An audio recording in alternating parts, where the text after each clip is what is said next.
지난 15일 한 남성이 떨어뜨린 지갑에선 600여 명이 한 번에 투약할 수 있는 정도의 필로폰이 발견됐습니다. 지난달엔 강남의 한 유흥업소에서 마약을 탄 술을 먹고 손님과 종업원 모두 숨진 사건도 있었습니다.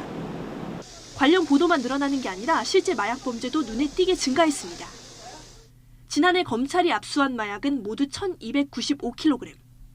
전년보다 4배 이상 폭증했습니다. 특히 젊은 층으로 깊숙이 침투하고 있습니다. 실제 10대와 20대 마약 사범은 2017년 이후 꾸준히 증가했습니다. 30대 이하는 전체 마약 사범의 절반 이상을 차지합니다. 그만큼 마약 유통도 어렵지 않게 이루어진다는 의미입니다. 기자가 직접 시도해봤습니다.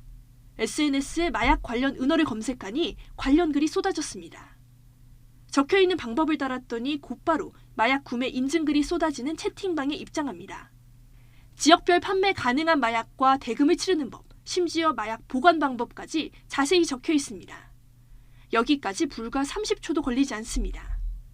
이렇게 마약 유통이 온라인과 비대면으로 이루어지다 보니 검거도 어려워지고 있습니다.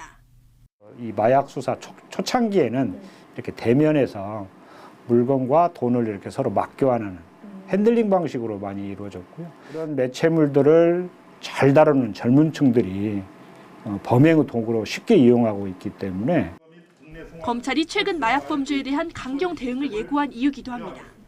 마약, 조직폭력 등 강력범죄 전문성을 갖춘 검사가 각종 영장, 송치 사건을 처리하는 책임 처리 시스템을 운영하겠습니다.